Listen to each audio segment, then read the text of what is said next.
둘째 날 저녁 집회입니다. 우리 같이 기도하며 주님 앞에 나가겠습니다. 내가 그리스도와 함께 십자가에 못 박혔나니 그런 적 이제는 내가 사는 것이 아니요 오직 내 안에 그리스도께서 사시는 것이라.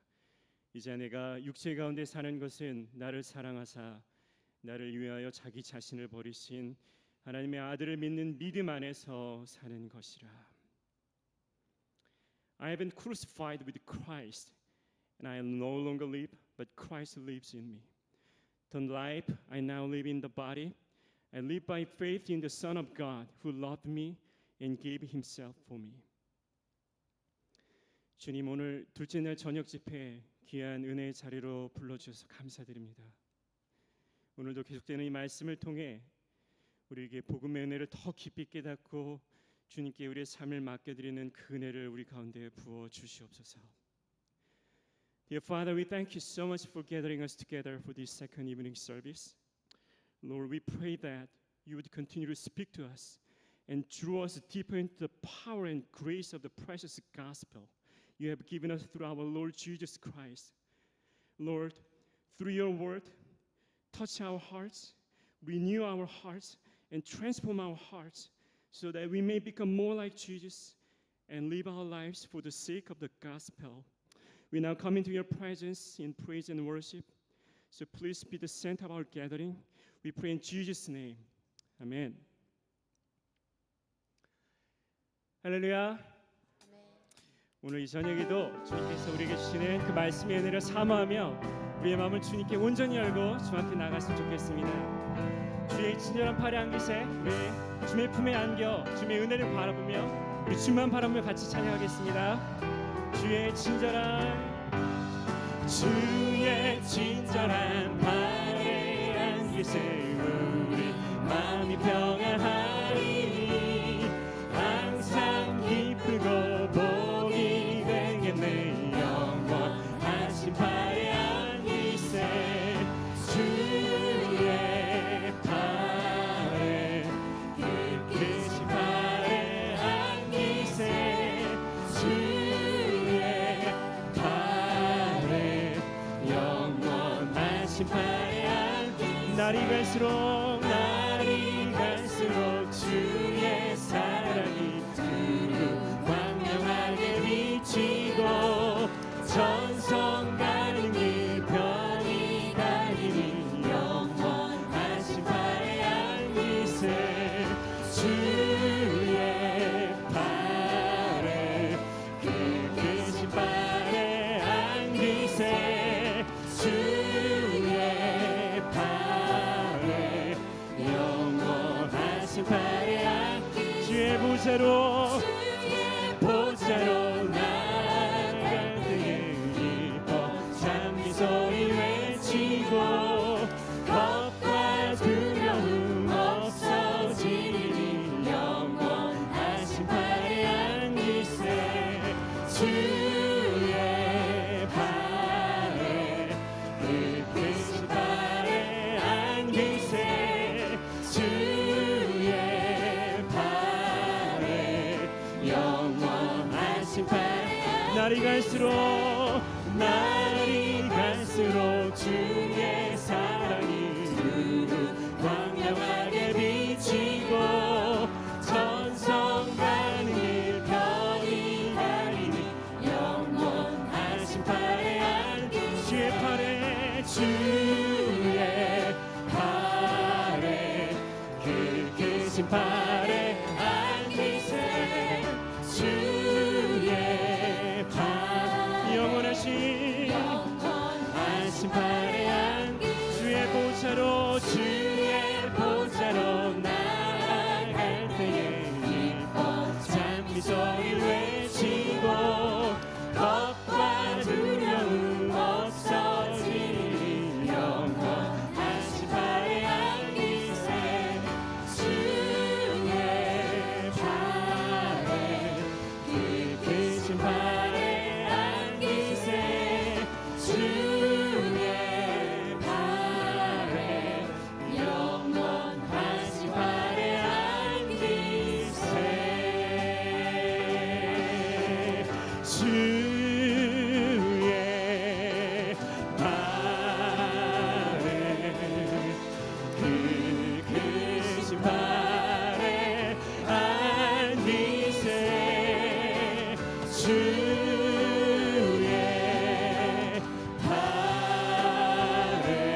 구주 예수 의지하니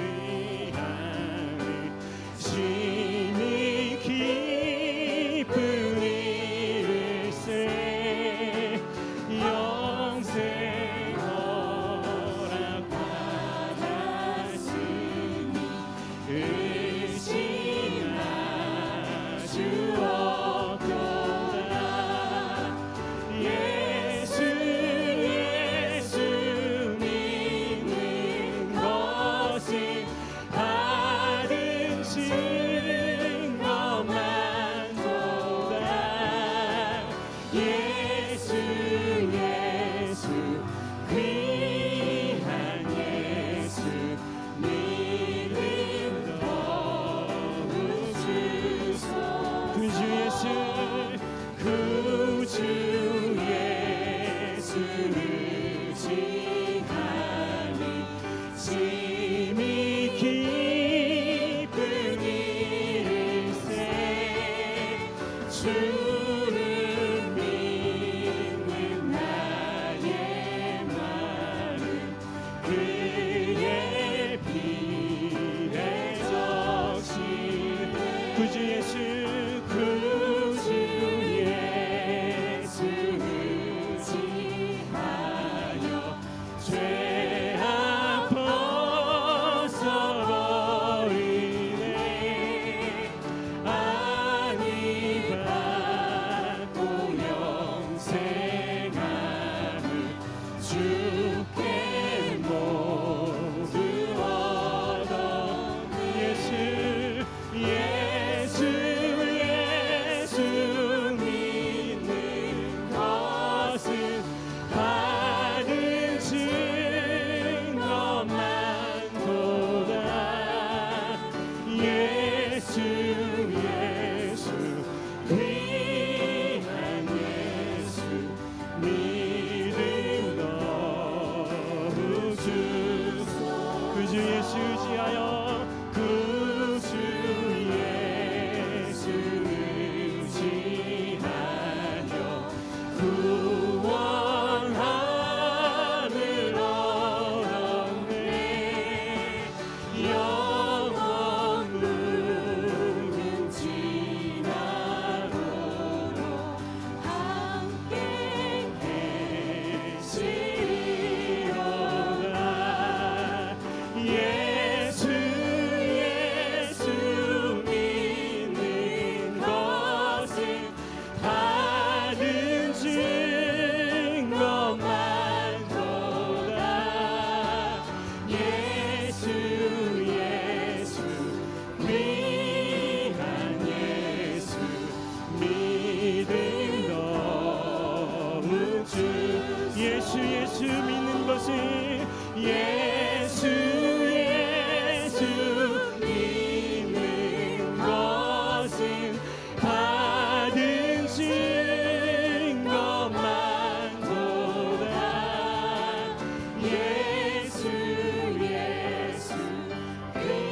귀한 예수 믿음 너무 주소서.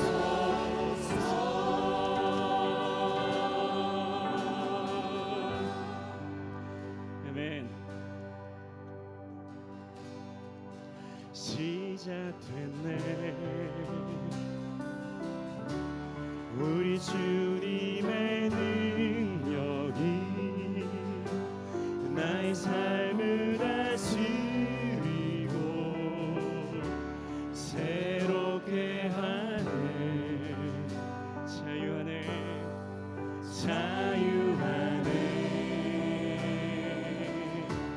죄와 사망으로부터 나의 삶은 변화로나 충만하네. 은혜로나 주의 은혜 한량없는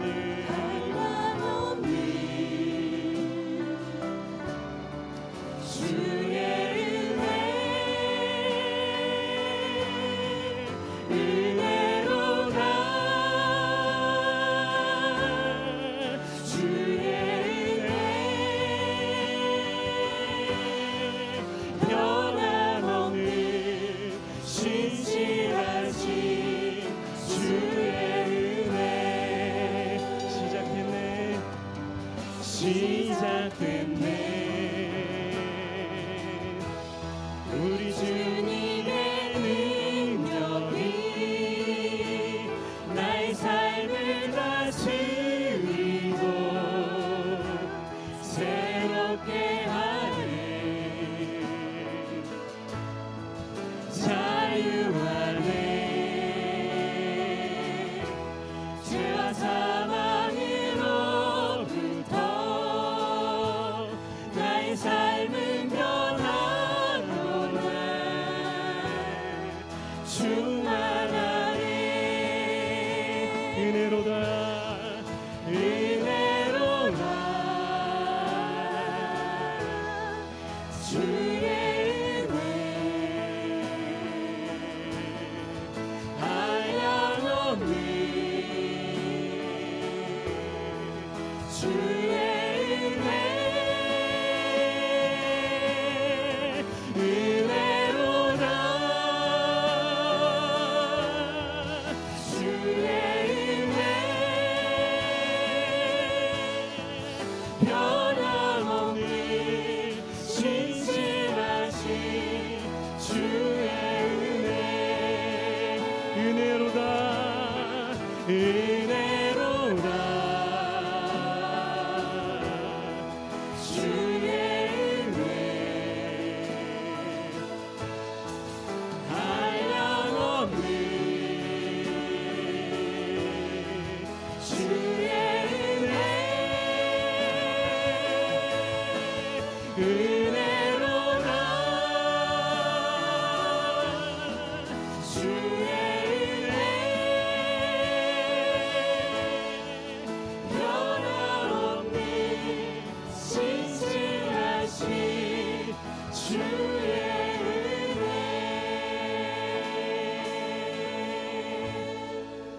우리 시간에 같이 마음 모아서 한번 기도하겠습니다. 우리 하나님께서 주신 복음의 은혜가 없이 설 수 없는 자들입니다. 오늘도 우리 길과 진리와 생명 되신 주님의 말씀 앞에 나갈 때 그 복음의 능력으로 우리의 삶을 변화시켜 주시옵소서. 성령 하나님 이 시간 우리의 생각과 마음을 주장하여 주시옵소서. 이 시간 같이 마음 모아서 기도한 후에 김창근 장로님께서 기도 인도해 주시겠습니다. 같이 기도하겠습니다.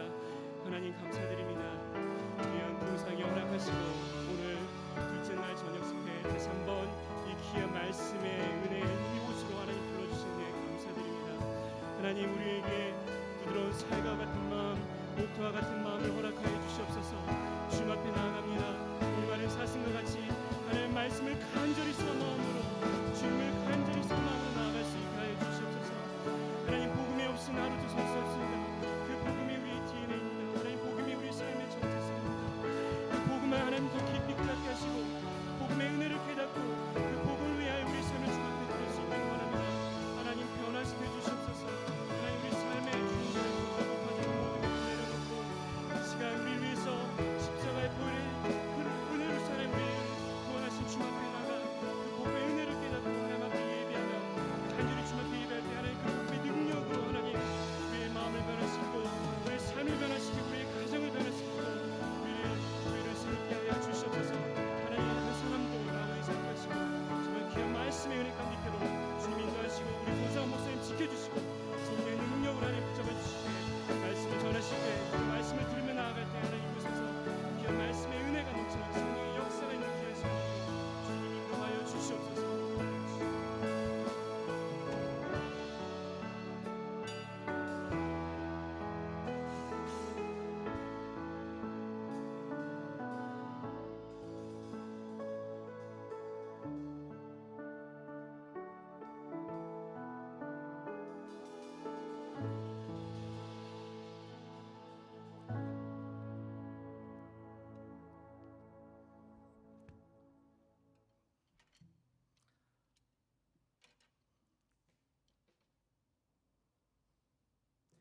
만물의 창조자 되신 전지전능의 하나님 아버지, 이스콘신 주 밀워키에 또 디아스포라 한인들의 신앙 공동체 라이프크리 교회를 지난 56년간 주의 날개 아래 품어주시고 동행해 주신 신실하신 하나님 아버지께 감사합니다.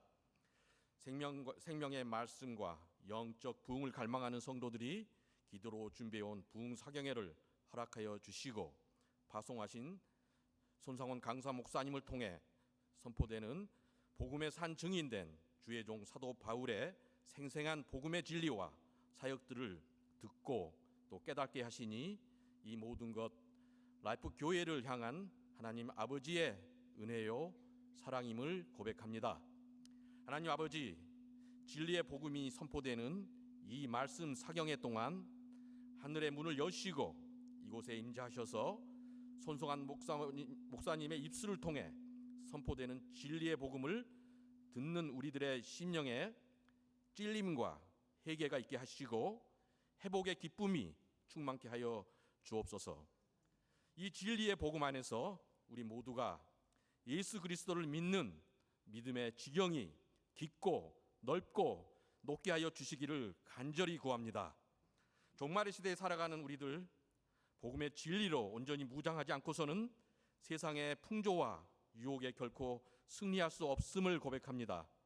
비록 깨지기 쉬운 질글과 같은 연약한 우리들이지만 예수 그리스도의 갈보리 십자가와 부활의 산 소망에 의지하여 오늘 저녁 이 시간 우리들 심령에 힘과 능력을 주실 줄 믿고 이 예배의 초소에 모였습니다. 라이프 교회를 섬기고 봉사하며 기도로 세워가는 많은 지체들이 있습니다. 주 사랑에 메인바된 자들로서 서로 사랑 안에서 인내하며 협력하며 하나님께 주신 힘과 능력으로 각자 주신 은사에 합당한 열매를 맺는 축복의 인생의 길로 인도하여 주시고 하나님 아버지께 온전히 영광 돌리는 빛의 자녀들 모두 되게 하여 주옵소서. 주께서 세우신 문성호 목사님, 맡기신 영대들을 푸른 초장으로 인도하는 데 부족함 없는 목자로 항상 성령 충만으로 주의 능력과 지혜를 더하여 주시고 예수 그리스도의 몸된 라이프 교회를 주의 사명에 메인바된 교회로 인도하여 하는데 부족함 없는 주의 종으로 인도하여 주시기를 간구합니다. 하나님의 창조의 질서를 거슬러 가고 있는 유혹과 혼돈이 가득한 이 종말 시대 가운데 우리 눈과 귀, 생각이 실족하기 쉬운 이 시대임을 고백합니다. 믿음의 선인들과 같이 복음 안에서 말씀과 기도에 메인바된 부끄럼 없는 거룩한 자녀들로 복음 안에서 승리하는 삶을 살아가는데 주의 자녀들 모두 되도록 은혜를 내려 주시옵소서. 복된 말씀 사경의 시작입니다. 마치는 순간까지 손상원 목사님께 능력에 능력을 더하여 주시고 성령의 역사가 임하는 사경회가 되기를 간구하며 복음의 본질이시며 다시 오실 왕 되신 우리 주 예수 그리스도 이름으로 기도합니다.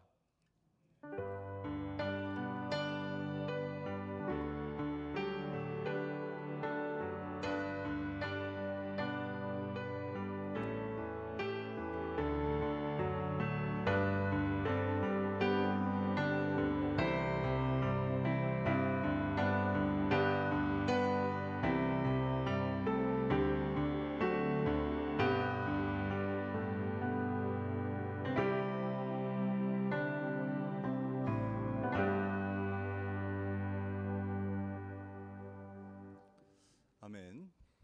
오늘 부흥의 둘째 날 저녁 하나님께서 우리에게 주시는 말씀은 고린도전서 1장 1절부터 9절까지의 말씀입니다. 고린도전서 1장 1절부터 9절까지의 말씀을 제가 봉독하겠습니다.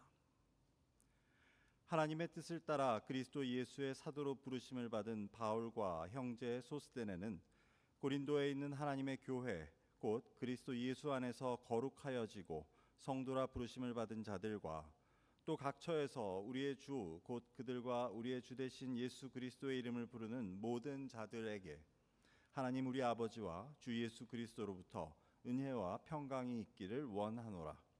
그리스도 예수 안에서 너희에게 주신 하나님의 은혜로 말미암아 내가 너희를 위하여 항상 하나님께 감사하노니 이는 너희가 그 안에서 모든 일 곧 모든 언변과 모든 지식의 풍족함으로 그리스도의 증거가 너희 중에 견고하게 되어 너희가 모든 은사에 부족함이 없이 우리 주 예수 그리스도의 나타나심을 기다림이라.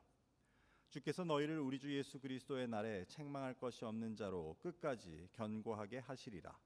너희를 불러 그의 아들 예수 그리스도 우리 주와 더불어 교제하게 하시는 하나님은 미쁘시도다. 아멘. 오늘도 이 은혜의 자리 말씀 잔치에 또 달려 나오신 여러분들을 주님의 이름으로 축원하고 하나님께서 또 귀한 은혜 아낌없이 부어주시기를 간절히 구합니다. 여러분이 사모하시는 만큼 또 하나님께서 은혜를 허락하실 줄 믿습니다. 오늘은 두 번째 날 저녁으로 이제 세 번째 시간입니다. 복음 안에서 성숙하라라는 제목으로 우리 손상원 목사님께서 말씀 전해 주시겠습니다. 할렐루야로 인사하죠.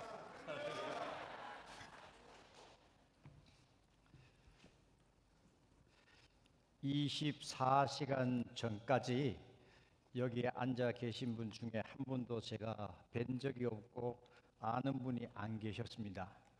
그런데 24시간밖에 안 지났지만은 굉장히 오래된 것 같고 같이 식사도 하고 얘기도 하고 하다 보니까 친한 사람들이 많이 생겨버렸어요.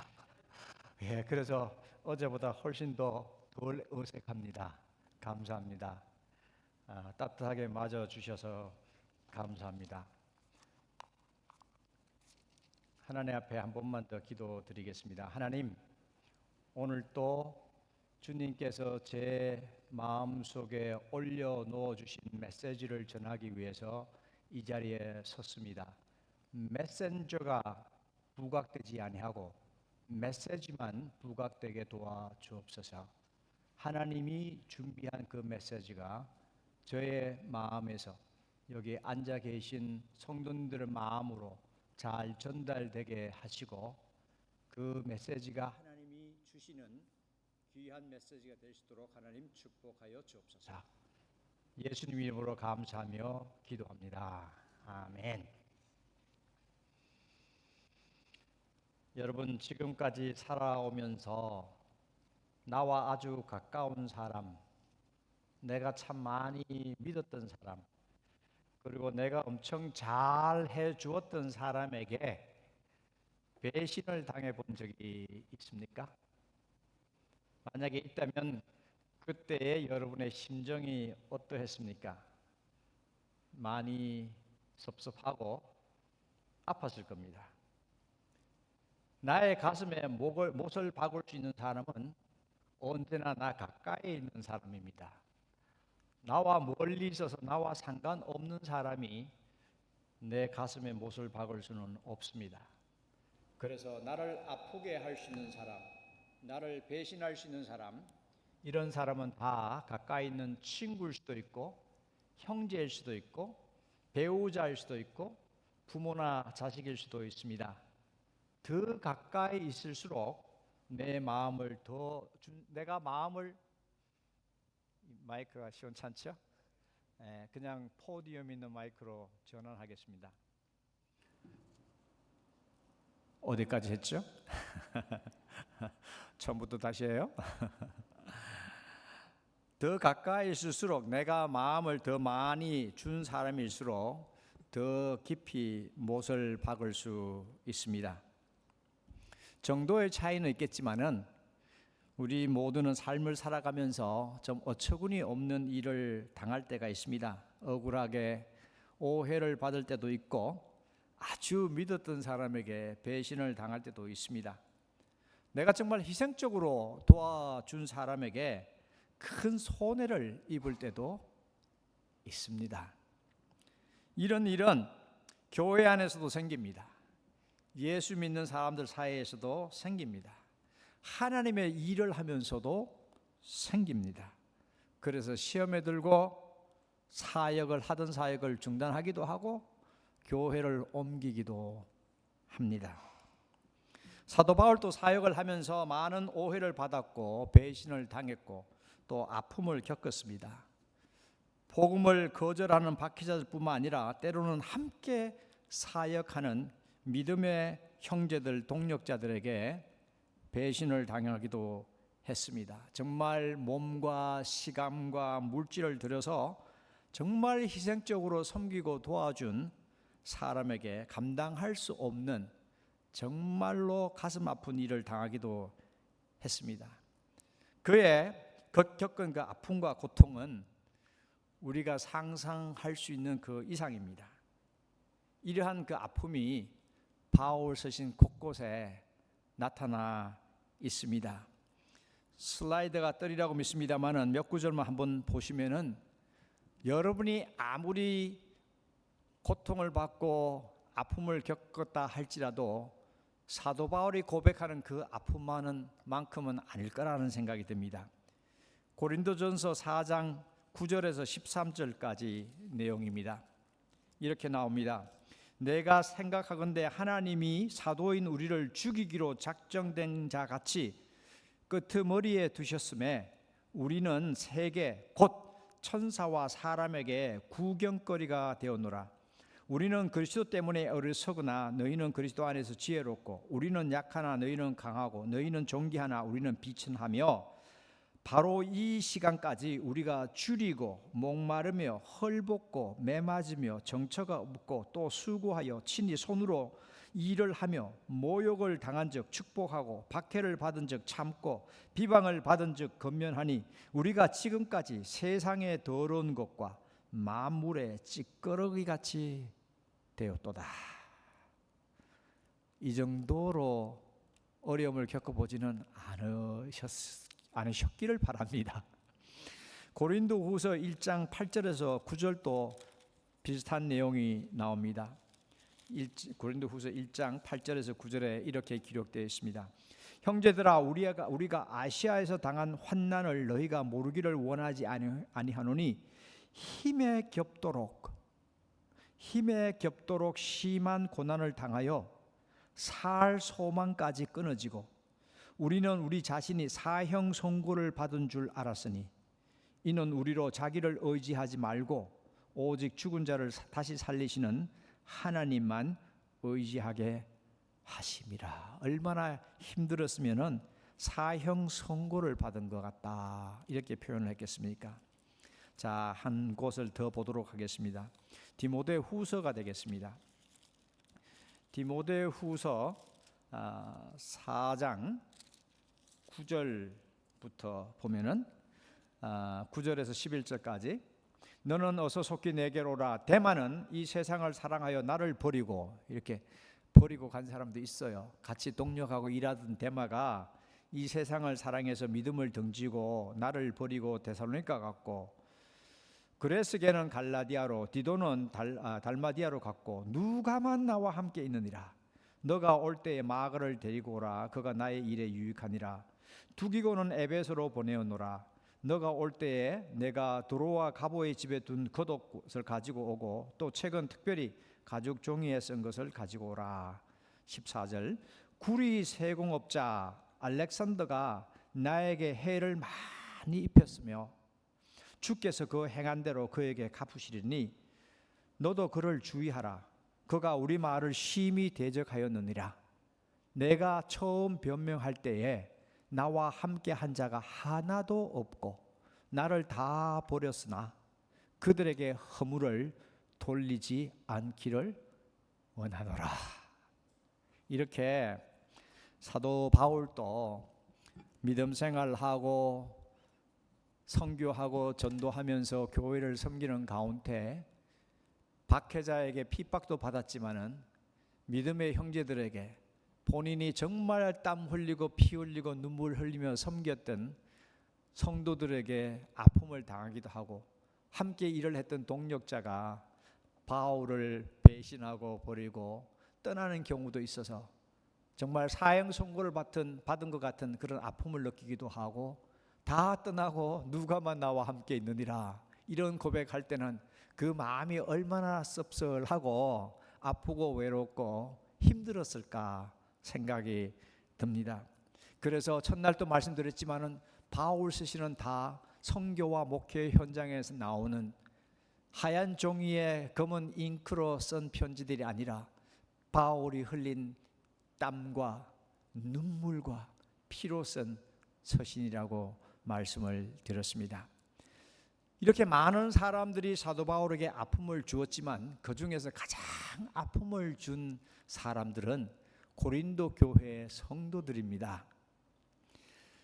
정말 바울은 고린도 교회를 위해서 너무너무 수고 많이 했어요. 엄청난 희생을 감당했습니다. 다른 어느 교회를 개척할 때보다도 고린도 교회를 개척할 때 가장 많이 힘들었고 또 희생을 했습니다. 그런데도 불구하고 고린도 교회는, 그 성도들은 바울에게 정말로 견딜 수 없는 아픔을 주었습니다. 그들은 예수님을 잘 믿었어요. 누구보다도 성령의 은혜와 은사를 체험을 했습니다. 그럼에도 불구하고 그들의 믿음이 성숙되지 못한 관계로 서로 부딪히고 갈라지고 교회를 어렵게 만들고 목회자인 바울의 마음을 찢어지도록 아프게 만들었습니다. 사도 바울은 자신에게 이러한 아픔을 준 성도들을 어떻게 대했을까요? 그것이 오늘의 토픽입니다. 사도 바울은 고린도 교회와의 사도 바울과 고린도 교회와의 관계를 이해하기 위해서는 이제 다시 지리적인 배경, 문화적인 배경, 선교적인 배경을 이제 봐야 됩니다. 밀접한 관계가 있습니다. 이 고린도 전서 후서에 언급되어 있는 그 다양한 문제들, 투성인데 그 문제들을 이해하기 위해서는 고린도라는 그 도시의 지리적인, 문화적인, 종교적인 배경을 이해하지 못하면 도저히 이해할 수가 없는 그런 내용들입니다. 자, 성경에 나오는 이 고린도는 지금의 그리스의 남쪽에 위치한 당시의 항구 도시입니다. 원래 지금도 땅은 변하지 않잖아요. 땅은 똑같아요. 나라 이름이 변하고 사람이 변해서 그렇지. 스크린에 보시면은 그리스는 이제 왼쪽에 그리스가 있죠. 그리스는 두 땅 덩어리로 되어 있습니다. 위쪽에 센트럴 그리스 큰 땅이 있고, 그다음 밑에 쪽에 펠로폰네소라는 그 덩어리가 하나 있습니다. 이 두 덩어리가 중간에 이렇게 육지로 연결되어 있어요. 길목이 있어요. 이걸 나중에 확대해서 보여주시면 좋겠는데 클릭을 한번 해보세요. 그다음 스크린에 나올 수 있어요. 찬성이 아니고 그것도 아닌데 순서가 틀렸습니까? 자, 그쪽에서 픽스하는 동안에 그 두 개의 땅덩어리 위에 큰 이제 그리스가 있고, 오케이, 그 정도에 놔두시면 되겠어요. 위에 그 중앙 센트럴 그리스가 큰 땅덩어리가 있고, 이제 밑에 그 땅덩어리가 하나 있잖아요. 그 사이를 이렇게 연결하는 길목이 있어요. 그 길목을 이스무스라고 불러요. 헬라어로 이스무스는 목이라는 뜻입니다. 목. 사람의 머리가 하나 있고 몸뚱이가 있는데 이 머리와 몸이 이 목을 통해서 이렇게 붙어 있어요. 그래서 위에 큰 땅과 밑에 조그만 땅덩어리 두 개가 중간에 길목, 그 목을 통해서 이렇게 연결되어 있어요. 그 이스무스의 넓이가 한 4마일 정도 되는 길목입니다. 이렇게. 거기에 땅덩어리가 그렇게 붙어 있음으로 말미암아 지중해 바다가 둘로 이렇게 나누어집니다. 그래서 이 그 서쪽으로는 고린도 해협이 있고, 거기서 나가면 아이아닉 바다가 나오고, 그 바다를 건너면은 이태리가 되는 거예요. 이탈리아 로마로 가게 돼요. 그리고 오른쪽으로는 그 세라닉 골프 오브 세라닉 골프 해협. 해협에서 조금 바다로 큰 바다로 나가면 저게 에게해 바다예요. 에이지언 시예요. 거기로 나가면은 에베소로도 가고 아시아로도 가고 지금의 터키로도 가고 동쪽 어느 나라들이 갈 수가 있어요. 그 길목이 4마일 되는 길목이 이렇게 있음으로 해서 바다가 둘로 갈라지니까 배가 흑해에서부터 쭉 내려와서 에게해 바다로 해서 이탈리아로 갈라 그러면은 그 육지가 이렇게 막혀 있으니까 못 건너가요. 그래서 그리스의 저 남쪽으로 500~600마일 더 내려가 가지고 빙 돌아서 이탈리아를 가야 되니까 항해를 하는데 시간도 더 많이 걸리고 굉장히 위험합니다. 그 목 부분에, 그래서 이 목 부분을 옛날부터 좀 이렇게 뚫어 가지고 바닷물을 연결시키려는 시도가 있었습니다. 기원전 줄리어스 시저부터 그 생각을 했는데 실제로 그것을 시도한 사람은 네로 황제입니다. 네로 황제는 저 고린도 와가지고 거기서 수개월 동안 머물면서 첫 삽을 떠서 그 흙을 자기의 어깨에다 메고 황제가 직접 흙 옮기면서 땅을 파기 시작했어요. 한 10분의 1 정도 팠는데 다 단단한 돌이 나와서 더 이상 다이너마이트도 없고, 그래서 그 일을 계속할 수도 없었고 경제적인 문제에 부딪혀서 결국은 중단을 했습니다. 그러다가 1882년도에 이제 장비가 있으니까, 다이너마이트가 있으니까 그걸 사용해서 채널을 뚫기 시작해서 1893년도에 완성된 것이 고린도 캐넬입니다. 자, 이렇게 거창하게 얘기를 하는데 지도를 뭐 좀 더 이게 스크린 나오겠습니다만은 지금 고린도에 가면 이제 딱 맞게 나오네요. 저 보시면은 그 고린도 채널, 그게 이제 학대에서 보여드릴 거거든요. 그럼 오른쪽 바다로 가면은 왼쪽 바다로 가면 이탈리아로 가고, 이제 오른쪽 바다로 가면은 이제 아시아로 가는 그런 길목이 되겠습니다. 현재 그리스에 고린도라는 도시가 있는데 조그마한 도시가 있어요. 그것은 바울 당시에 있던 옛날 고린도와 상관이 없어요. 생긴 지가 오래되지 않고 조그마한 도시고, 사도 바울이 방문했던 그 고린도는, 옛날 고린도는 거기서 한 4마일 정도 떨어진 지역에 있고 지금은 거기에 도시가 없고 고적지로만 남아 있습니다. 그래서 현대 고린도, 옛날의 고린도 이렇게 구분이 되어 있습니다. 이 옛 바울 시대 때 있던 고린도는 두 번째로 세워진 고린도예요. 원래 고린도는 로마 사람들이 완전히 파괴시켜 버렸습니다. 완전히 그냥 사람 하나 안 남겨놓고 그냥 건물 하나 남겨놓지 않고 도시를 싹 쓸어버려서 도시가 없어져 버렸어요. 그러다가 기원전 46년도에 줄리어스 시저가 그 위치가 너무 좋은 거예요. 이탈리아에서 바다 건너가면 되고 이렇게 해서 위치가 너무 좋아서 이 고린도를 새로 세우기 시작을 했습니다. 그래서 바울이 방문할 당시에 고린도는 줄리어스 시저가 세우기 시작해서 세워진 도시고, 양쪽에 바다가 있고 양쪽에 항구가 있어요. 그래서 배가 출발할 수 있고 들어올 수 있는 항구를 2개를 쌍날개를 가졌다고 그렇게 표현을 했는데, 쌍날개를 가진 무역의 중심지 항구 도시가 고린도예요. 인구는 추산하기에 20만 명에서 30만 명 그 사이로 추정을 합니다. 그 당시에 그 정도의 인구면은 굉장히 큰 도시가 되겠습니다. 그러면은 2개의 항구를 가지고 동쪽에서도 무역 상인들이 오고 서쪽에서 이탈리아에서 사람들이 오고 이렇게 배들이 들락날락하는 그런 무역 도시이기 때문에 굉장히 상업이 발달하고 또 물질적으로 부유한 도시였습니다. 그렇지만 항구 도시가 되게 그러듯이 항구 도시에는 문화가 겹치고 물질이 돈이 많이 돌지만은 도덕적으로 굉장히 문란하고 타락을 합니다. 현대 항구 도시도 많이 그래요. 좀 뭐 뉴욕이나 샌프란시스코나 뉴올리언즈나 이런 데 보면 굉장히 리버럴한 시티로 그렇게 알려져 있지 않습니까? 이 고린도에 있는 사람들이 어떻게 먹고 살아요? 외부에서 들어오는 이 상인들이나 세일러라든가 무역하는 사람이든가 방문객이라든가 이런 사람들이 많이 들어오니까 그런 사람들 상대로 장사를 하는 거거든요. 그럼 무슨 장사를 하겠어요?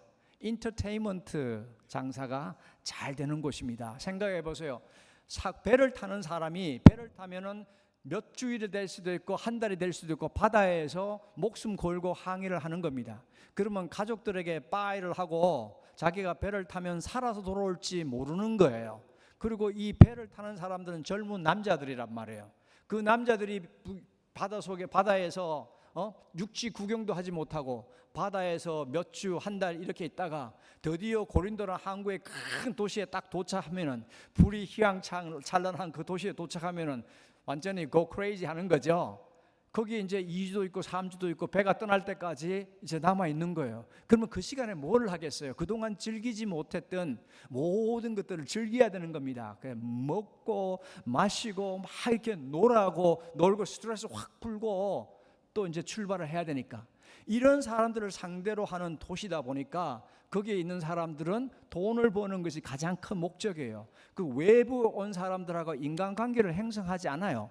그 사람들을 믿지도 않아요. 어떻게 하든 간에 그 사람들의 주머니를 터는 게 이 사람들의 일입니다. 그러면은 이렇게 상인들이, 굶주린 상인들이나 그 무역하는 사람들이나 이런 남자들이나 이런 사람들이 들어왔을 때 그들이 잘 먹을 수 있도록 음식하고, 그 다음에 술집이 엄청 많은 거예요. 그리고 뭐겠어요?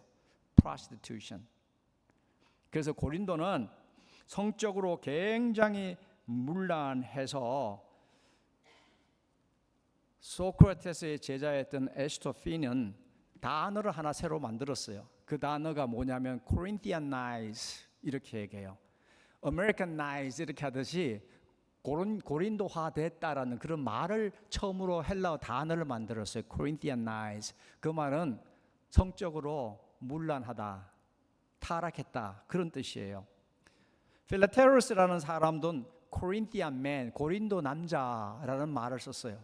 근데 그 컨텍스트에서 무슨 뜻이냐면은 창녀를 위해서 이렇게 컨트롤하는 핌프, 그 사람을 얘기할 때 코린티안 남자 이렇게 얘기를 했어요.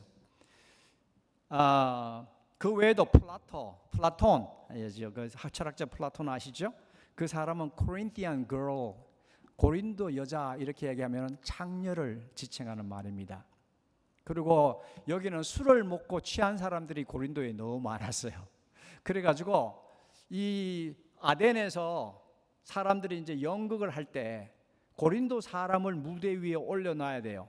그러면 그 고린도 사람을 어떻게 이렇게 분장을 하느냐 하면은 마치 텍사스 카우보이 그러면 어떤 인상입니까?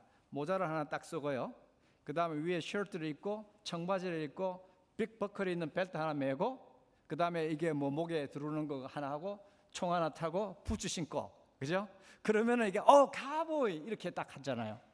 그래서 아덴에서 연극을 보는 이런 플레이를 할 때 무대 위에 어떤 사람이 남자가 올라가요. 모자를 이렇게 좀 삐뚤하게 쓰고 술이 취해서 비틀비틀 그러면서 무대에 걸으면은 관중들이 보면서 Corinthian man 이렇게 얘기합니다. 고린도 사람이라고 이렇게.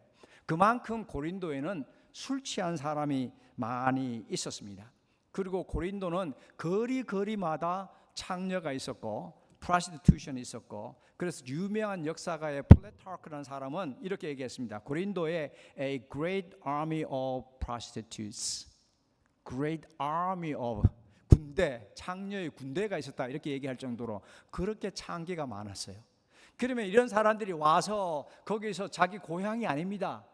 외국에 나온 사람들이에요. 그 젊은 사람들이 먹고 마시고 술 취하고 몇 주 동안 막 놀고, 그 다음에 장기와 잠을 자고, 그다음 이제 다시 배를 타야 돼요. 배를 탈 때는 어떻게 하겠어요? 이제 목숨 걸고 또 바다를 나가니까 제사를 드려야 될 거 아니에요. 한국 사람 같으면 돼지 머리 놓고 제사를 지냈겠죠.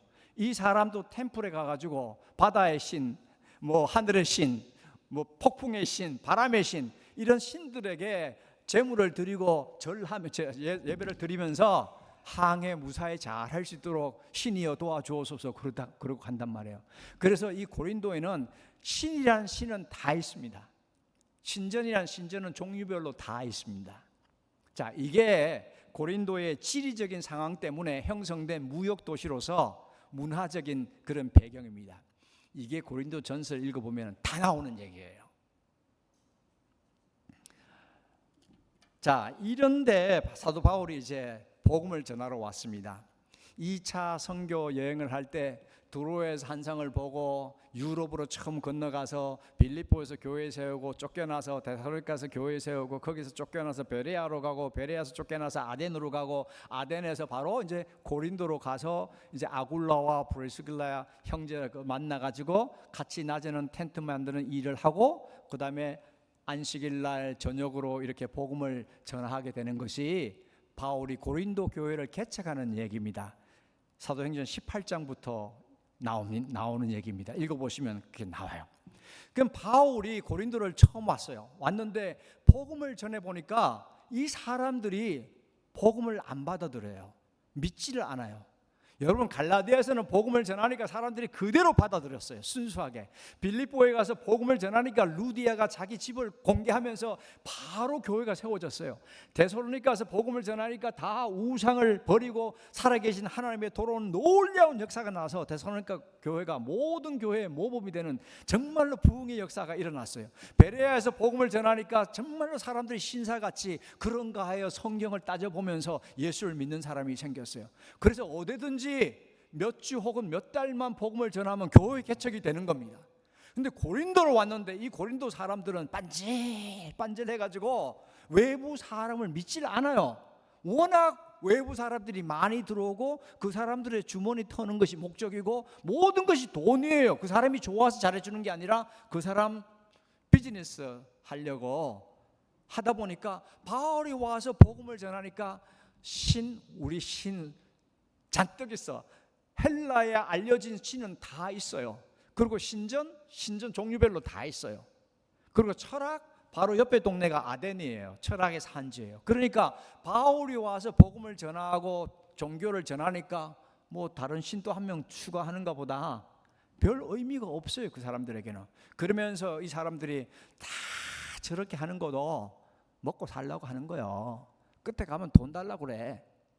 네? 목사도 다 먹고 살려고 하는 거예요. 안 믿는 사람 그렇게 얘기하듯이. 그리고 사도 바울이 복음을 전하는데 이 사람들이 너무 빤질빤질한 사람들이라서 물질적이고 타락하고 세상적이고 그렇게 해서 이 순수한 마음으로 복음을 받아들이지 않고 사도 바울을 스트레인저라고 생각하고 믿지 않고 다 돈 벌려고 하는 짓이라고 이렇게 얘기를 하니까 사도 바울이 그게 아니라는 걸 보여주기 위해서 단 1센트도 돈을 받지 않습니다. 절대로 사례비를 안 받아요. 다른 데서는 선교비 보내주면 받으면서도 절대로 고린도 교회 개척할 때는 단 한 센트도 받지 않고 자기가 손수 일을 하면서 일을 하는데 다른 데서는 한두 달 복음을 전하면 교회가 하나 개척이 되는데 여기는 아무리 해도 교회가 개척이 쉽게 되지 않으니까 무려 18개월 동안 1년 반 동안 그냥 물집이 생기도록 힘들게 일을 하면서 본인의 필요도 채워주고 동료들의 필요도 채워주기 위해서 자기에게 기술이 있으니까 열심히 일을 하면서 1년 반 동안 정말로 희생을 하면서 설교하고 복음 전하면서 교회의 사례비 1센트도 안 받으면서 자기 있는 걸 다 내주면서 이렇게 교회를 위해서 바울이 이렇게 희생을 하면서 교회를 세웠습니다. 이렇게 하고 바울이 이제 고린도를 떠나서 에베소를 거쳐서 예루살렘에 갔다가 안디옥 시리아를 돌아가는 것이 2차 선교의 마지막입니다. 여기서 이제 바울이 다시 에베소로 빨리 옵니다. 터키의 동쪽에 있는 항구 도시 에베소입니다. 중간에 에게해 바다를 놓고 고린도 아덴이 여기 있고 바로 여기가 에베소가 있습니다. 그럼 중간 배 타고 에게해 바다 지나가면은 고린도에서 이제 에베소를 가는 그런 여정이 되겠습니다. 바울이 지금부터 이제 스토리가 이제 나오는데 바울이 에베소에 와서 엄청난 사역을 합니다. 3년 동안 사역을 하는데 너무너무 복음의 위력이 나타나 가지고 온 도시가 진짜 벌컥 뒤집어질 정도로 아주 복음의 위력이 나타나고 너무너무 바쁘게 핍박도 심해지만은 바울의 미니스트리 사역의 절정에 이르는 아주 엄청나게 바쁜 사역을 에베소에서 감당하고 있었습니다. 그런데 이때 물 건너가면은 고린도거든요. 고린도에서 사람들이 배를 타고 에게해 바다 지나가지고 아시아로 에베소에 오고 그래요. 그 고린도에 있는 사람이 왔다 갔다 하면서 바울에게 소식을 전하는 겁니다. 고린도 교회에 많은 문제가 있다는 거예요. 문제가 있는데 교회 안에서도 성적인 문제가 있고, 특별히 교회 안에 한 사람이 있는데 누군지는 몰라요. 성경에 이름이 나오지는 않아요. 어떤 남자가 있는데 제가 보기에 그분이 교회의 창립 멤버일 수도 있고, 아니면 굉장히 영향력을 가지고 있는, 사회적으로 재력이 있고 사회적인 위치가 있는 사람일 수도 있어요. 아니면은 그 교회의 3분의 2가 자기 가족이나 아니면은 직원일 수도 있어요. 어떤 사람인지 모르지만, 이름은 알 수 없지만은 교회에서 굉장히 영향력을 가지고 있는 그런 사람이 있었는데, 그 사람이 자기 아버지의 아내와 동침을 하고 사는 거예요. 성경에 나오는 얘기입니다. Father's wife라고 얘기해요. 그러니까 친모는 아니고 아버지가 첩이 있었던가 girlfriend가 있었던가 했어요. 근데 아버지가 살아 있었는지 돌아가셨는지는 성경에서 언급하지 않은데, 성경에서 얘기하기를, 고린도전서 5장의 2절에서 얘기하기를 He lives with his father's wife. 그러니까 그렇게 사는 게 교회에 나오는 영향력 있는 사람이. 그러니까 바울이 그 얘기를 들었어요. 듣고는 완전히 진짜 속된 말로 기절초풍할 일이에요. 예수님을 믿고 교회에 와서 교회에서 집사인지 장로인지 뭔지 모르겠지만 영향력을 있고 사회적인 위치도 있는 그런 사람이 아버지의 아내와 함께 살고 있는데도 교인들이 다 알면서도 쉬쉬하면서 아무도 얘기를 못해요. 그만큼 그분이 영향력이 있으니까 알면서도 누구 한 사람 그거 집사님, 장로님, 형제님 그거 잘못됐습니다. 그렇게 하면 안 돼요. 예수 믿으면 그렇게 하면 안 됩니다라고 지적을 해줘야 되는데 아무도 그 지적을 하지 않는 거예요. 그리고 교회에서 영향력이 있는 이런 분들이 그렇게 하니까 젊은 남자들이 또 영향을 받아서 성적으로 굉장히 문란한, 교회를 나오면서 성적으로 문란한 그런 삶을 살고 있는 거예요. 그래서 바울이 그 얘기를 듣고 너무너무 충격을 받았어요. 예수를 믿어도 헛믿은 겁니다. 이럴 수가 없는 겁니다. 교회가 이렇게 돼서는 안 된다고 생각한 거죠. 그래서 바울이 편지를 하나 썼습니다. 그 편지의 내용은 성적으로 문란한 사람과 어울리지 말아라. 그리고 그 아버지의 부인과 사는 그 사람이 그 얘기를 들었는데 어찌 너희들이 이 일이 생기면 하느님 앞에 통곡하면서 회개해야 될 텐데 아무것도 하지 않고 그대로 놔두느냐? 이건 있을 수가 없다. 그러니까 그 사람을 교회에서 어떻게 해봐라. 징계를 하든지 excommunication 하든지 do something about him. 그냥 놔두면 누를 것 같아서 교회 전체에 나쁜 영향을 미치니까 excommunicate, 교회에서 내보내라는 거예요. 그 편지를 썼어요. 그 편지가 바울이 고린도 교회에 보낸 첫 번째 편지예요. 그런데 그 편지는 우리 성경에 없어요. 넘버 원인데 그 편지는 lost, 잊어버려졌어요. 카피가 없어요. 그런데 어떻게 압니까? 고린도전서 5장에 바울이 내가 이전에 쓴 편지에 immoral, 부도덕한 사람하고 어울리지 말라고 얘기했는데, 그래서 내가 이렇게 얘기를 듣고 그 사람을 교회에서 추방하라고 얘기를 했는데 라고 얘기하거든요. 그러니까 고린도전서를 쓰면서 내 이전 편지에 former letter에 이렇게 얘기했으니까 고린도전서 편지를 쓰기 전에 편지 한 장을 썼다는 겁니다. 그 편지의 주된 내용은 아버지의 아내와 살고 있는 사람에 대해서 징계를 하고, 그 다음에 도덕적으로 성적으로 문란한 사람을 이제 책망하는 그런 내용이 됩니다.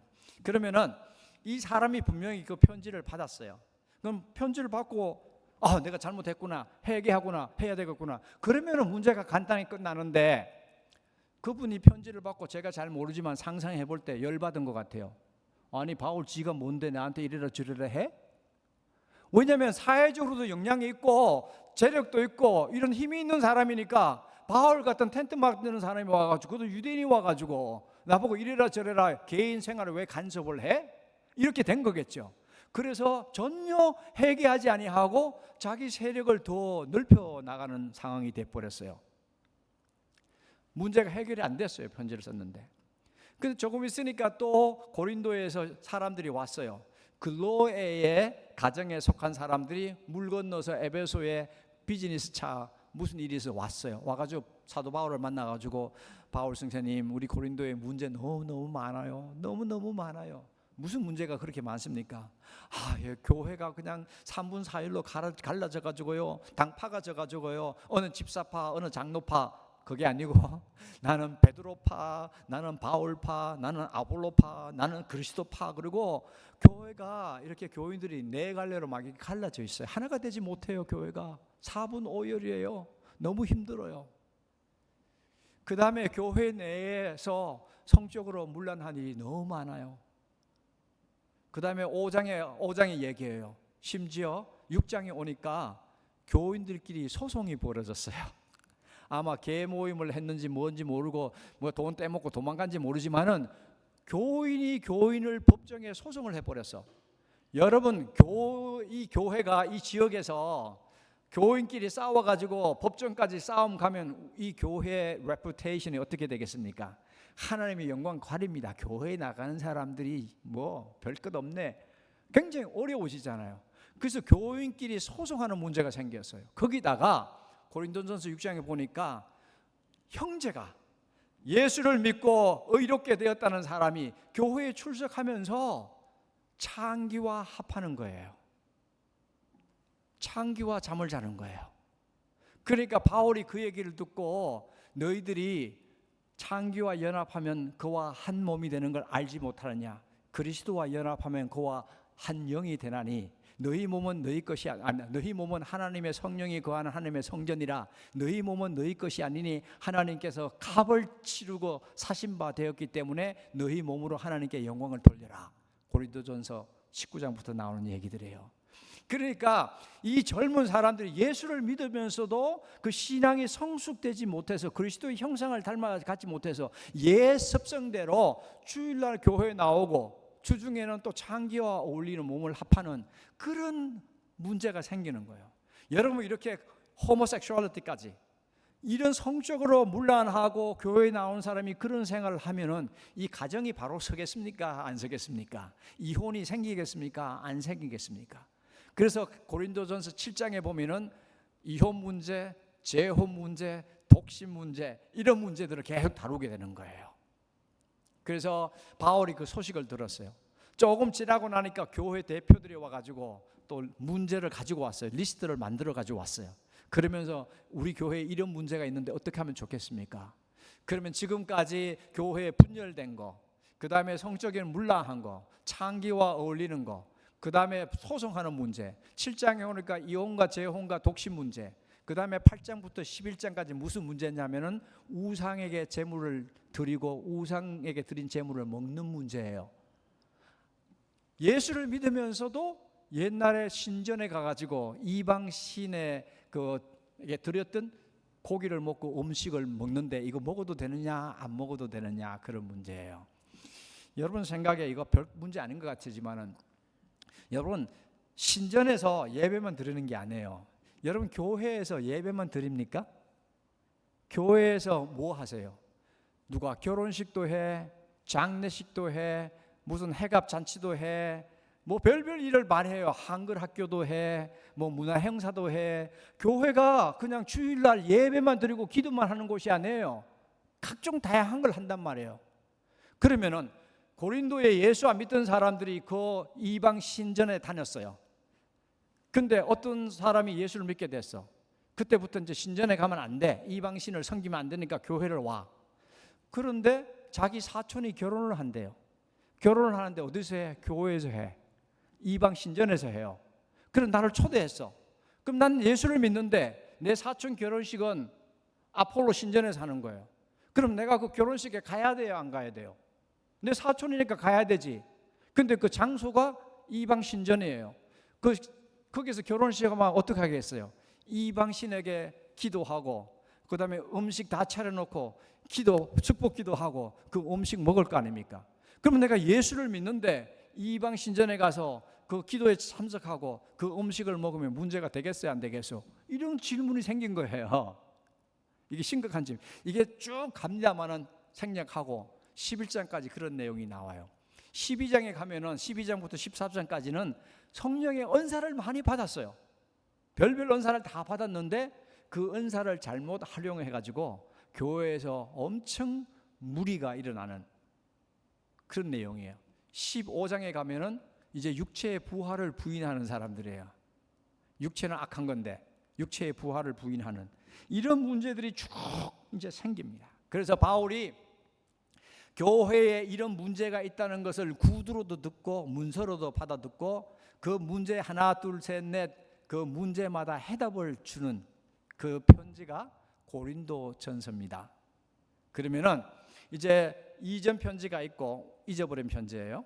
고린도전서를 편지를 썼고 고린도전서 편지는 1장부터 끝장까지 고린도 교회에 있어 수많은 문제, 각종 문제에 대해서 해답을 주는 반응하는 그런 내용입니다. 자, 그러면은 고린도전서에 바울이 그 편지를 쓰고 난 뒤에 이 문제가 다 해결되었나요? 하루아침에 교회가 모든 문제를 다 해결하고 하나가 돼가지고 거룩한 교회가 되었나요? 그러면 얼마나 좋겠어요. 사람이 이게 예수 믿어도 하루아침에 다 활딱 바뀌는 사람도 있는데 대부분은 하루아침에 확 바뀌지 않아. 예수 잘 믿다고 화나면 옛날 성격 확 튀어나오고 그런 사람들도 있어요. 이 고린도 교회가 바울이 그렇게 편지를 다 썼는데도 문제가 해결이 되지 않는 겁니다.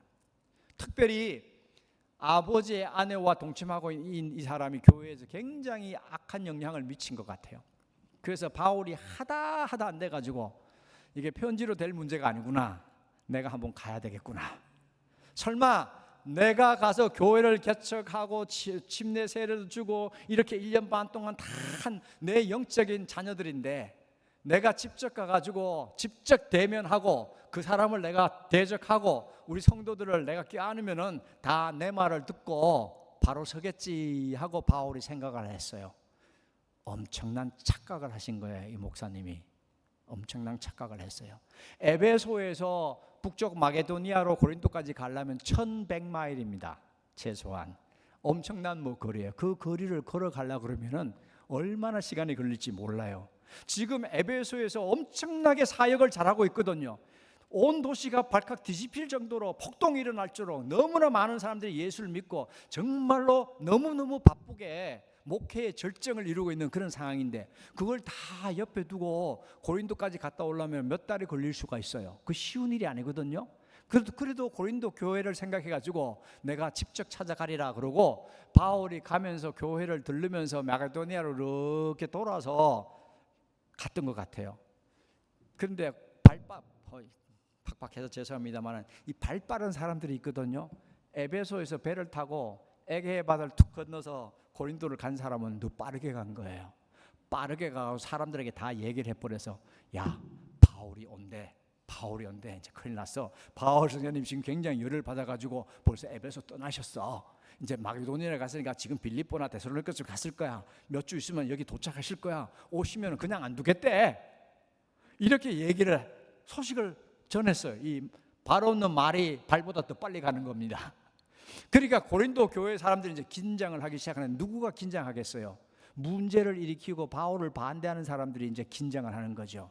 그러니까 아마 그 교회 리더가 돼서 아버지의 아내하고 사는 이런 사람들은 이제 굉장히 이제 예민해지죠. 이제 바울이 오면 한번 이제 붙을 거지 않습니까? 부딪힐 거거든요. 그러니까 성도들 자기 팀을 만들어야 돼. 자기 편을 많이 모아야 되니까 뭐 막 음식을 사줬겠죠. 막 선물도 주면서 물질 공략을 하면서 교인들을 다 이렇게 해유해가지고 자기 편으로 만들어 놓는 거예요. 그래서 바울이 그 먼 길을 돌아가지고 고린도에 와서 바울을 생각할 때는 내가 직접 얼굴을 대하고 얘기를 하면은 내 말을 들으라고 착각을 하고 온 겁니다. 딱 막상 먼 거리에서 고린도 딱 오니까 바울을 만나 주려고 그러지도 않고 바울을 말을 들으려도 그러지도 않고 그냥 냉대하는 겁니다. 배척하는 겁니다. 바울이 너무너무 충격을 받았어요. 내가 정말로 희생적으로 1년 6개월 동안 정말로 손에 피땀이 나도록 일을 하면서 나에 있는 걸 모든 걸 주면서 정말 이 교회를 위해서 희생하고 성도들을 돌봤는데 어찌 이 사람들이 나를 이렇게 배척할 수 있을까?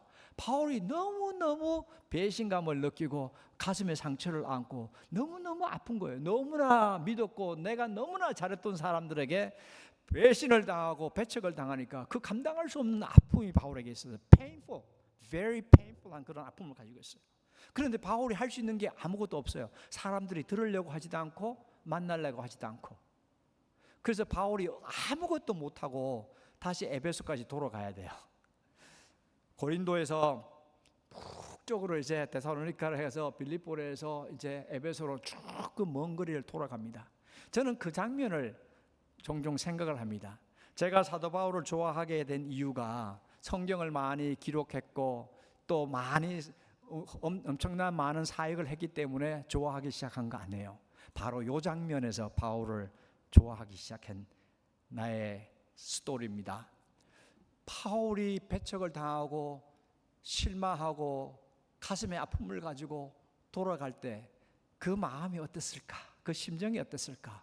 올 때는 기대감을 가지고 그래도 내가 얘기하면 교인들이 회개하고 돌아오겠지 그렇게 생각했는데 영적인 자식들에게 다 배척을 당하고 그 먼 거리를 터벅터벅 걸어갈 때는 얼마나 그 마음이 아팠을까?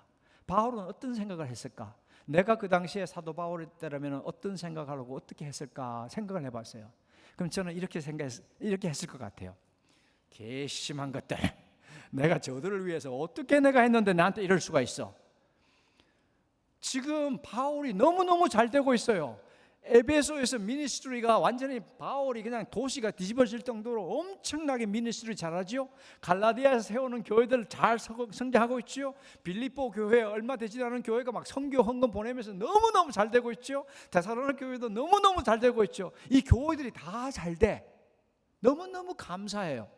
그런데 이 한 교회 고린도 교회는 처음부터 지금까지 너무너무 pain in my neck이에요. 나를 너무나 힘들게 만들어. 그러면은 여러분이 스마트하고 비즈니스의 마인드가 있다면 어떡하겠어요? 예를 들어서 여러분이 세탁소로 도나스 가게, 뭐 텍사스는 도나스 가게 많아요. 뭐 스토어, 샌드위치 샵이 10개가 있어. 10개가 있는데 그 중에 9개는 잘 돼요. 그래서 이윤이 남아. 프로핏이 생겨요. 근데 한 가게가 이게 완전히 돈을 드레인을 하는 거예요. 다 다른 데서 번 돈을 거기다 다 집어넣어야 돼. 이거 해보고 다 해봤는데 이 가게가 안 돼. 할 만큼 다 했어. 근데 계속 돈을 집어넣어야 되는 거예요. 여러분이 스마트한 비즈니스맨이라면 어떻게 해야 되겠어요? 그 가게 문 닫고 잘 나는 가게에 집중해야 되는 거 아니겠어요? 바울이 인간적으로 생각하자면은 다 교회가 잘 되고 지금 에베소 교회 너무너무 잘 되니까 거기다 포커스를 맞춰서 한 영혼이라도 더 구하고 교회를 하나 더 세우면 되는 거예요. 고린도 교회는 내가 볼 때 할 만큼 다 했어. 그러니까 forget about it. 이렇게 할 수 있어요. 내가 그렇게 했을 것 같아. 근데 성경을 계속 읽어보니까 바울이 에베소까지 돌아와요.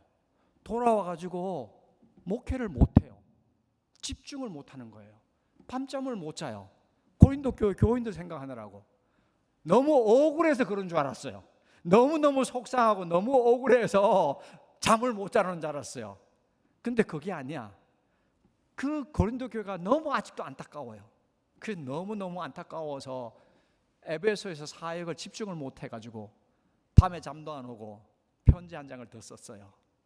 편지지를 파피루스를 딱 하고 잉크를 찍어서 편지를 쓰는데 눈물이 뚝뚝 떨어지는 거예요.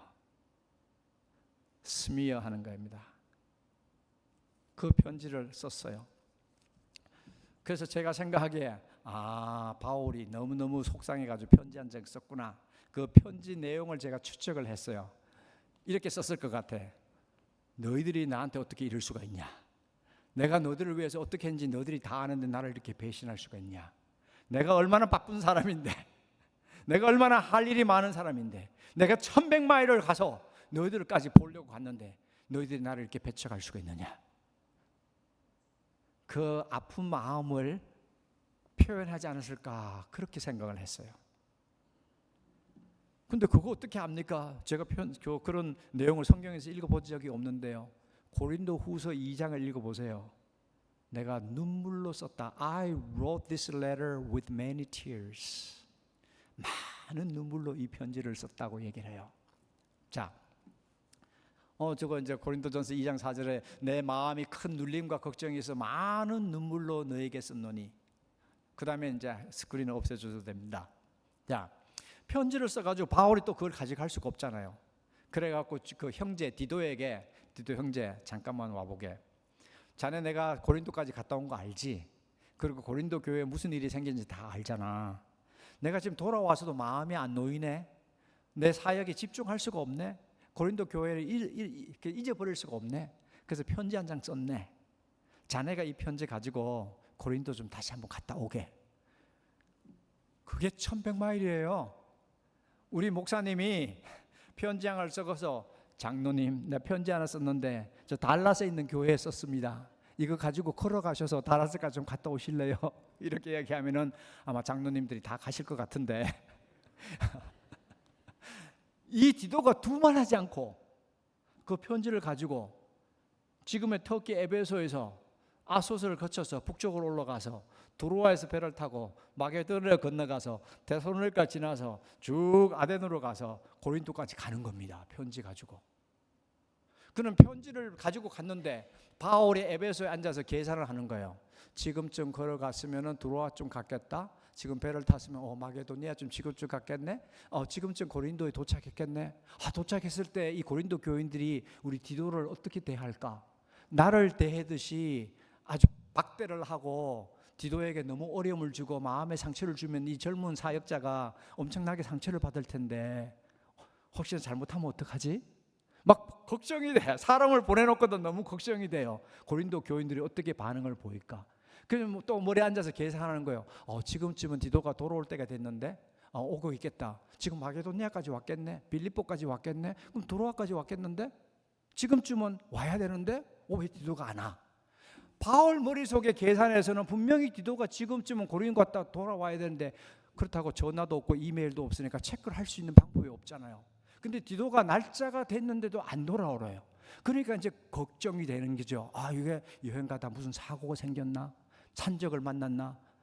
무슨 위험한 일을 당했나? 고린도 교회에서 얼음을 겪었나? 왜 시간이 됐는데 안 오지? 이게 불안한 기다리만 여보면 불안해질 수 있습니다. 그죠? 막 불안하기 시작한 거예요. 그러니까 에베소에 앉아 있을 수가 없어. 그래서 바울이 에베소를 떠나서 북쪽으로 걸어 올라가기 시작하는 거예요. 서문을 지나서 아소를 지나서 여러분 나중에 지도를 보세요. 계속 올라가서 어디까지 가요? 끝까지 가요. 터키의 북서쪽에 끝까지 가는데 거기에 두로아의 항구 도시 거기까지 가는 거예요. 그런데 거기서도 디도가 안 와요. 그 두로아에서 복음을 전할 수 있는 설교하고 사역할 수 있는 기회가 있는데도 이 마음이 안 놓이니까 디도 때문에 걱정이 되니까 설교도 할 수가 없는 거예요. 그래서 매일 아침에 배가 들어옵니다 그러면은 쫓아 부둣가로 가보는 거예요. 배에서 사람이 내리면 거기에 디도가 있나 없나 보는데 디도가 없어. 그러면 또 며칠을 기다려. 오늘 배 들어옵니다 그러면 또 쫓아가. 그럼 또 디도가 안 와.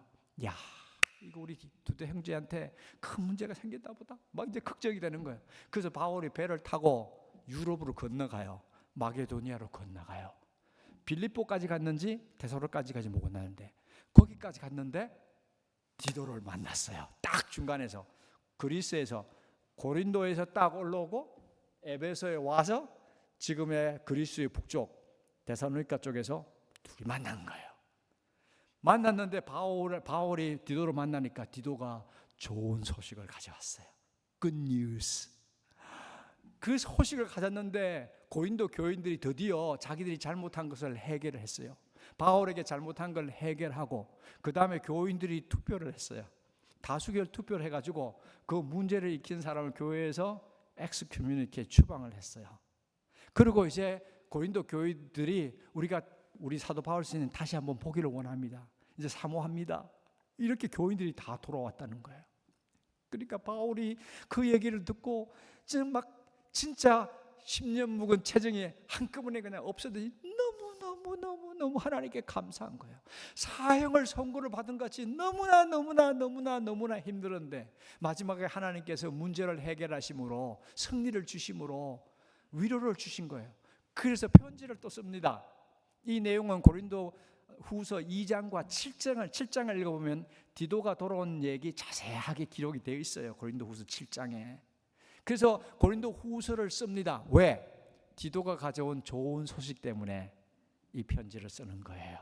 그래서 편지 고린도 후서가 어떻게 시작하는지 보세요. 1장 한번 읽어보세요. 어떤 단어가 계속 나오나 보세요. 위로입니다. 위로해야 하나님이 위로를 하신 것은 우리가 위로하기 위함이어서 위로라는 단어가 11번, 12번 한 챕터 안에 계속 반복해서 나옵니다.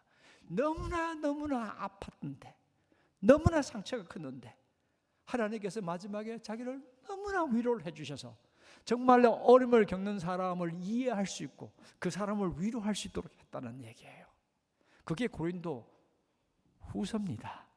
그래서 1번과 눈물의 편지 3번은 잊어버려서 없고 2번과 4번이 우리 성경 속에 보관되어 있어요. 그게 고린도 전서와 고린도 후서입니다. 그러면은 스토리가 여기서 딱 끝나면 되죠. 해피 엔딩. 할렐루야. 그죠? 해피 엔딩이잖아요.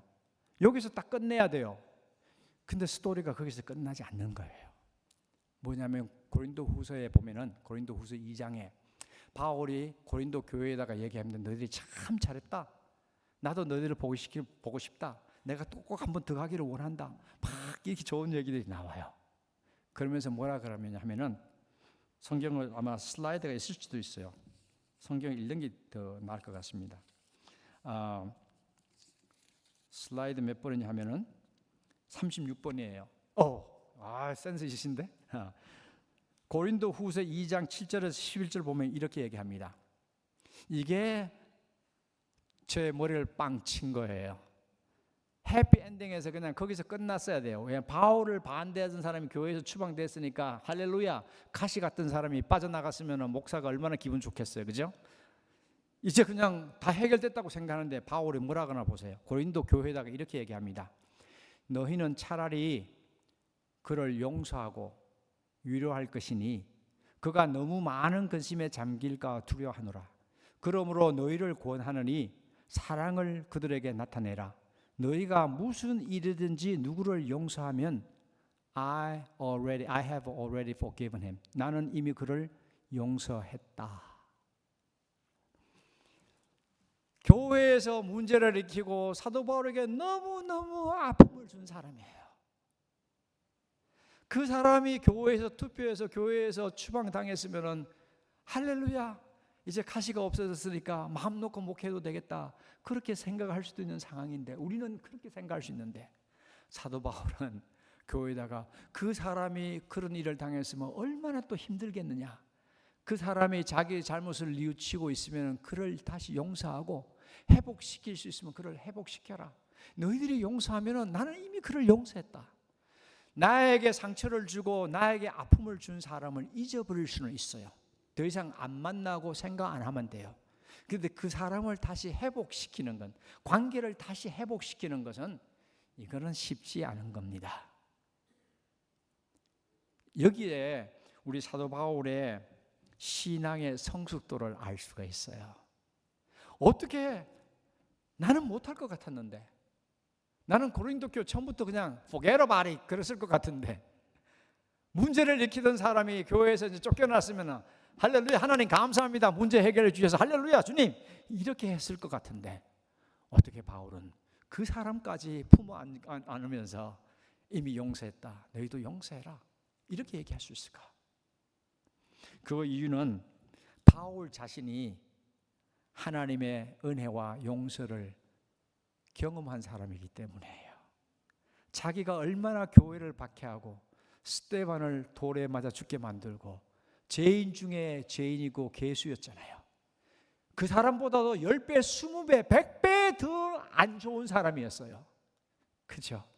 그런데도 하나님께서 그를 용서하시고 은혜로 베푸시고 사도로 삼았으니까, 나의 나된 것은 하나님의 은혜라는 것을 알았기 때문에 용서받은 사람만이 용서해 줄 수 있어요. 사랑을 받아본 사람이 사랑을 할 수 있어요.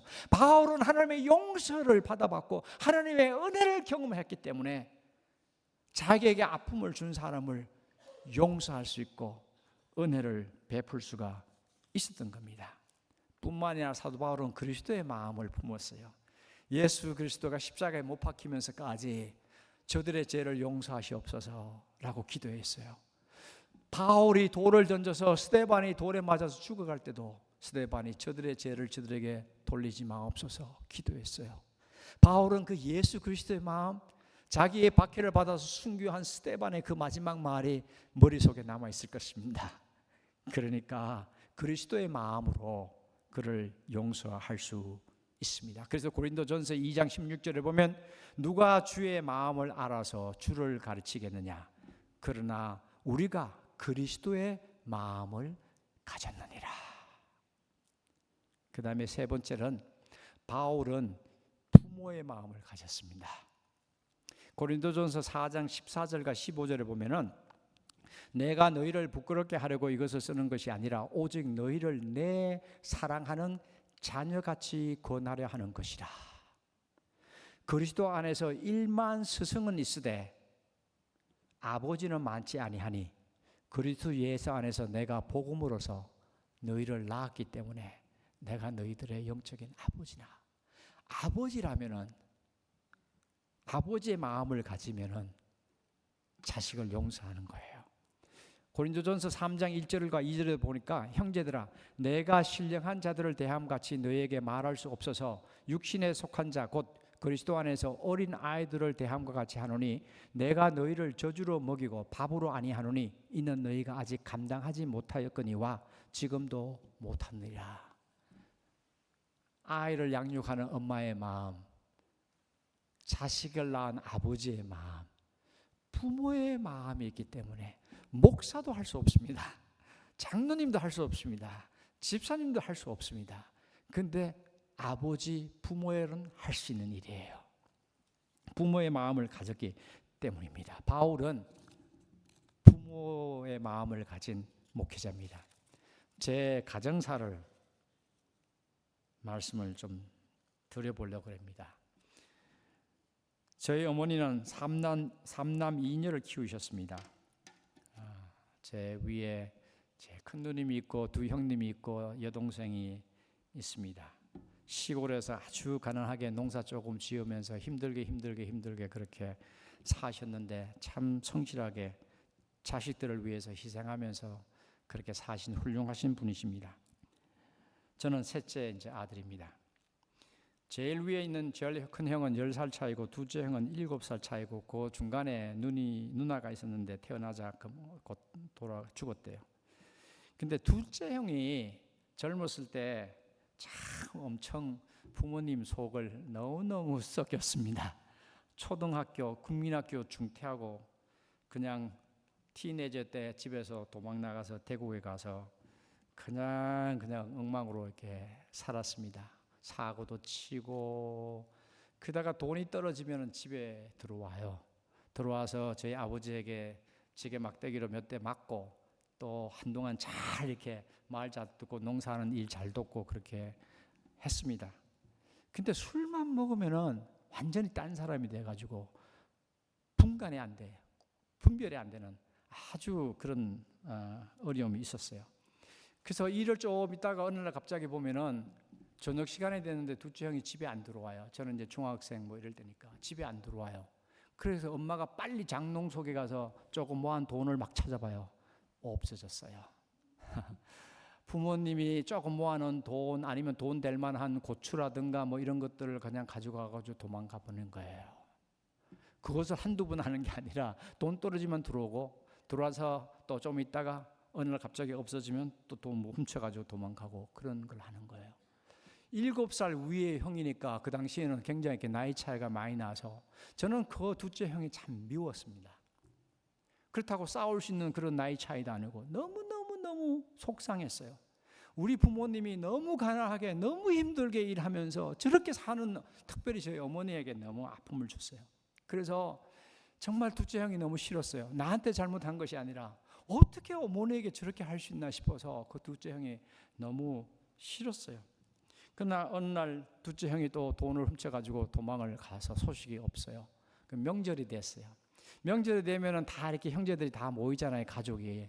그러면 가난한 시골에서는 명절날 마음껏 음식 제대로 고기 맛 한번 보는 날이거든요.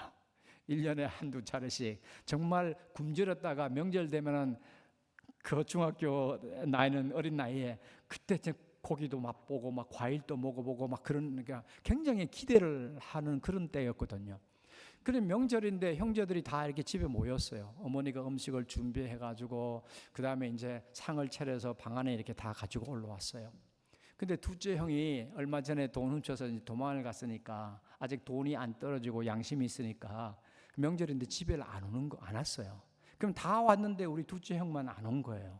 그는 음식을 잘 차려놓고 다 상에 앉아가지고 이제 음식을 먹으려고 그러는데 저 어머니가 식사를 하시려고 숟가락을 이렇게 들다가 갑자기 숟가락을 바닥에 탁 넘겨치면서 둘째 형 이름이 학원인데 학원이 어디 있냐? 얘는 왜 안 하나?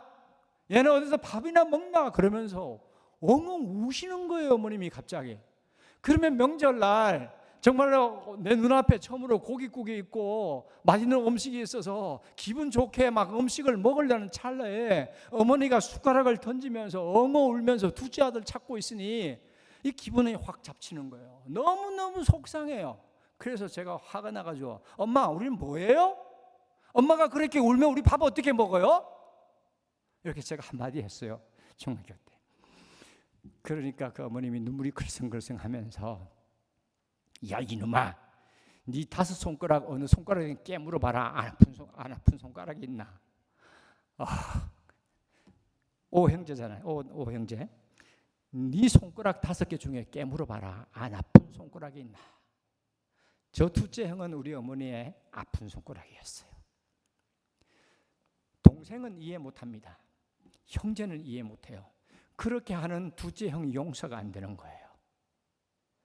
그런데 부모는 그렇게 자기에게 속을 썩이고 문제가 있는 그 아들이 아픈 손가락이고 마음이 아프고 명절날 음식 차려놓고 그 아들이 안 보이니까 음식을 못 먹고 우시는 거예요. 그때는 그 어머님이 이해가 안 됐어요. 근데 세월이 지나고 나이가 들고 자식을 놓고 부모가 되고 그 어머니를 나이를 내가 지나갔어요. 그리고 가만히 보면은 야 이게 형제로는 안 되는 거구나. 이게 부모의 마음이구나. 사도 바울이 고린도 교회 그렇게 속썩이고 형제 같으면은 믿음의 형제 같으면은 버려 forget about him 이렇게 할 상황 속에서도 끝까지 너무나 아파서 눈물 흘리면서 편지를 쓰고 일을 못할 정도로 그렇게 힘들어하면서도 끝까지 고린도 교회를 포기하지 않고 움켜안고 찾아가고 편지 쓰고 디도를 보내고 그 사람을 또 회복시키라고 그러고 보고 싶어하고 내가 다시 간다고 그러고 야 이거는 프로페셔널 잡으로 생각하면 할 수 있는 게 아니에요. 그냥 내가 소명받았기 때문에 목사이기 때문에 할 수 있는 게 아니에요. 내가 장로라는 직책을 받았기 때문에 할 수 있는 게 아니에요. 그리스도 안에서 우리가 형제가 되기 때문에 할 수 있는 것도 아니에요. 이거는 하나님 아버지의 마음, 예수 그리스도의 마음, 하나님의 죄의 용서함과 그 은혜를 경험하지 않으면 영적인 아버지의 심정이 아니면은 할 수가 없는 일이더라고요. 예수를 믿고 믿음으로 어렵게 되는 거 참 중요합니다. 그리스도 안에서 한 형제 되면 되는 거 참 중요합니다. 한 교회에서 함께 신앙생활을 하는 거 중요합니다. 함께 사역감도 하고 전도하고 헌금하고 선교하는 거 참 중요합니다. 그렇지만은 예수를 믿은 사람이 영적으로 성숙하지 못하면은 고린도 교회 꼴 납니다. 진짜로 성숙해서 그리스도의 마음을 품고 그리스도를 닮은 성숙된 그리스도의 마음은 사도 바울이 보여줬던 부모의 마음이래요. 예수 그리스도 안에서 믿음으로 의롭게 되었다면은 복음 안에서 성숙된 그리스도인 되시기를 축원합니다. 하나님, 오늘도 귀한 시간 주셔서 부족한 자를 이 강단에 세워 주시고 사도 바울과 고린도 교회에 일어났던 정말 눈물겨운 그 사건들, 고린도전서와 고린도후서, 사도행전에 나타났던 내용들을 엮어서 함께 나누었습니다. 하나님, 주의 일을 한다는 것은 땀을 흘려야 되고 눈물을 흘려야 되고 피를 흘려야 합니다. 그리스도의 마음을 가져야 되고 영적인 부모의 마음을 가져야 합니다. 하나님의 죄 용서함을 받았다면, 하나님의 은혜를 내가 경험했다면 정말로 나를 배신하고 나에게 아픔을 준 사람이라 할지라도 그리스도의 사랑으로 사랑할 수 있고 용서할 수 있고 회복시킬 수 있고 끝까지 포기하지 않고 그를 위해서 기도할 수 있는, 어쩌면 부모의 마음과 같은 그런 마음이 저희들에게 있어야 할 줄 압니다. 내가 예수를 믿고 구원받았으니 그것으로 끝나는 신앙이 아니라 복음 안에서 성숙된 신앙인이 될 수 있도록 하나님이여 축복하여 주옵소서. 우리 주 예수님 이름으로 기도합니다.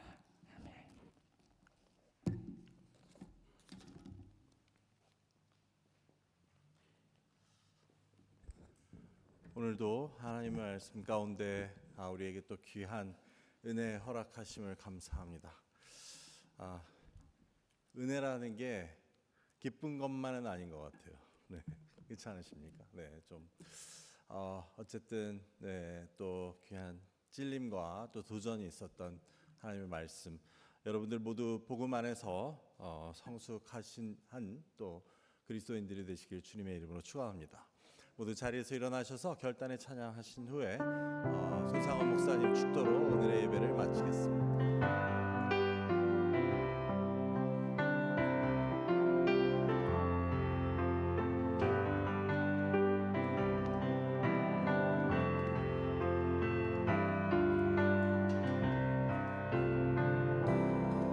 주님 말씀하시면 내가 나가리라. 주님 뜻이 아니면 내가 멈춰서리라. 나의 가고 서는 것 주님 뜻에 있으니 오 주님 나를 이끄소서. 주님 말씀하시면 내가 나가리라.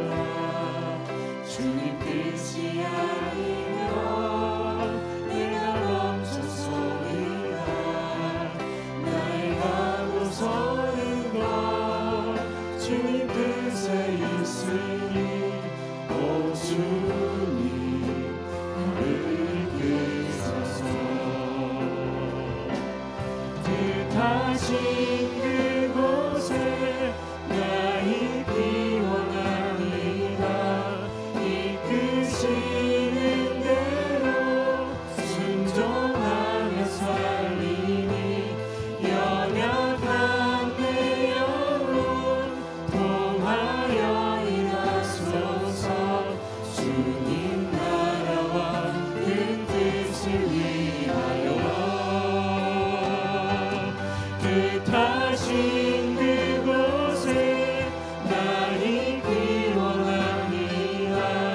이끄시는 대로 순종하며 살리니 연약한 내 영혼 통하여 일하소서.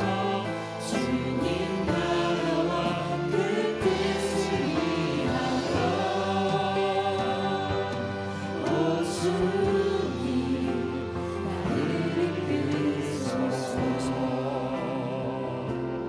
함께 기도하시겠습니다.